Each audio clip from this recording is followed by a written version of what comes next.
হ্যাঁ গাইস, এই অপশনটা যদি আপনার উইকলি চ্যালেঞ্জে এসে থাকে তো অবশ্যই অবশ্যই বন্ধ করুন, কারণ এটা লং ভিডিও যখন ছাড়তে যান যারা এইসব ফেসবুকে প্রতিনিয়ত কাজ করেন তাদের জন্য খুব গুরুত্বপূর্ণ, কারণ খুব সমস্যা করে এটা।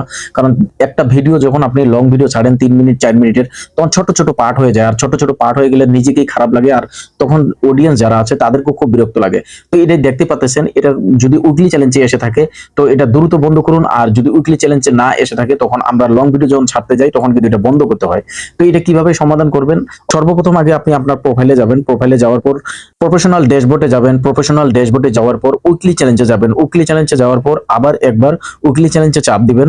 তো উইকলি চ্যালেঞ্জে চাপ দেওয়ার পর এই যে দেখতে পাচ্ছেন auto clip your videos into reels, তো এই অপশনটা আপনি বন্ধ করবেন, কারণ এই অপশনটা যখন না বন্ধ করবেন তো আপনাকে অনেক ঝামেলা করে। তো দেখতে পাচ্ছেন এখানে কখনোই টার্ন অন অটো ক্লিপিং এটা কখনোই চাপ দিবেন না, কারণ সরাসরি আপনি স্কিপ করে বের হয়ে যাবেন। ঠিক আছে? তো স্কিপ করে বের হয়ে গেলে আপনার কোনো সমস্যা হবে না, আর কখনো লং ভিডিও ছাড়তে গেলে এটা কখনো আর ঝামেলা পোহাইতে হবে না, কোনো টেনশন হবে না। তো অবশ্যই অবশ্যই ছোট ছোট সমস্যাগুলো সমাধান করার জন্যই আমি আসি, যেসব বিষয় নিয়ে আমি যেটুকু ঝামেলায় পড়ি তো আমি তখন জানার জন্য নিয়ে আসি। তো অবশ্যই অবশ্যই ভালো লাগলে আরো দুজনকে শেখার চেষ্টা করবেন, অবশ্যই শেয়ার করার চেষ্টা করবেন। ভালো থাকবেন, সুস্থ থাকবেন। আসসালামু আলাইকুম।